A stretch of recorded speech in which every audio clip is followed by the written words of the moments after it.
In the second installment of our four-part series on women business leaders in the Berkshires, Connecting Point's Carolee McGrath sat down with longtime cultural administrator and journalist Jennifer Trainer Thompson. Thompson was a key member of the team that founded and developed MassMoCA back in 1988 and is currently president and chief executive officer of Hancock Shaker Village. The Shakers arrived here in 1783, which is the year that slavery was abolished in Massachusetts and the Treaty of Paris was signed. And they incorporated by 1790, and they were here until 1959 when this became a museum. Tell us a little bit about the museum and you coming to the helm of where we are today. Well, in 1959, there were only 3 Shaker women left, 3 sisters, and they decided that they had to sell the property, and they consolidated with other Shakers in another community. And a developer wanted to buy the village, and his plan was to raise all of the buildings except the historic round barn and turn that into a dog track. And Amy Bess Miller, who was the wife of the local publisher in Pittsfield, she gathered all the forces that she could, and she offered the Shakers $125,000, and she promised that she would turn it into a museum.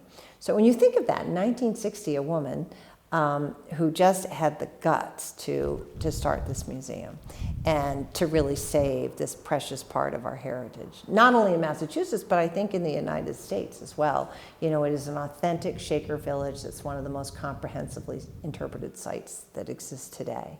Tell us about some of the challenges, I guess, that you have as a woman in the business community. I mean, you have a very unique business, really, that you're running. I think that I have several great mentors for museum leadership in the Berkshires. You know, the Jacob's Pillow is directed by a woman. Norman Rockwell Museum is directed by a woman. The Williams College Museum of Art has a woman at the helm. So there's a camaraderie that's really terrific. But I must say, I was at a meeting a couple of weeks ago, and it was 15 men at the table and me. So I'm always aware that I am a woman, but I think it's certainly a lot easier for us than it was for Amy Bess Miller in 1960. Do you think the history of the Shakers and what they stood for kind of helps you, as you go about your business? That's interesting. It certainly inspires me when you think the fact that they were completely treated equal here and respected. And, when I started working here, I said to a colleague, feels like the Shakers just left. And she said, actually, when you've been here a while, it will feel like they're still here.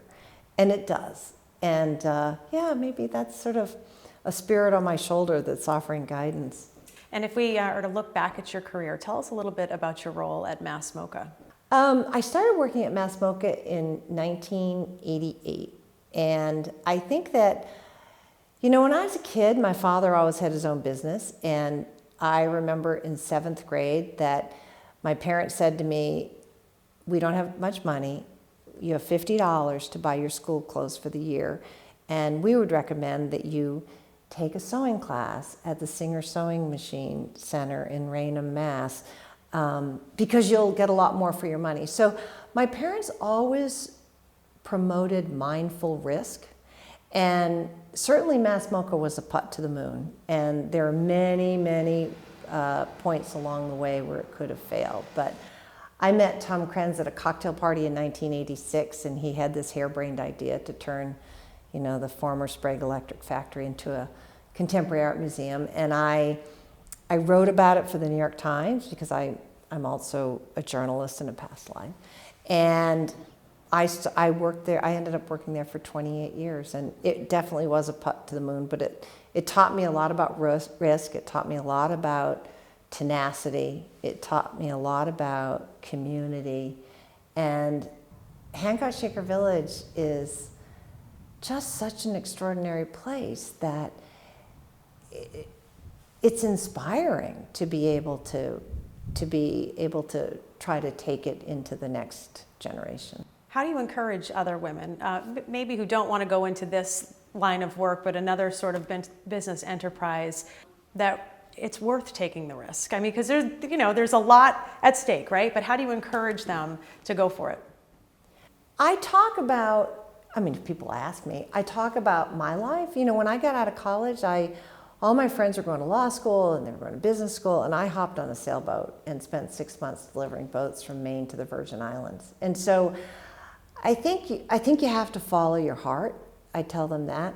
And I think you also just, it's so hard. I'm as afraid as anybody else, but you just can't be afraid. You know, I made a documentary about MassMoCA, and it's out now. And for the first 6 months, people would say to me, so, and you could just feel it in the tone, is this your first film? And what I would say is, and I told my classes, everybody has a first. You know, Steven Spielberg had a first. All those famous authors, they had first books. Every single museum director, they had a first museum job. And you just have to, you know, just suck it up and charge forward and remember that everybody has a first.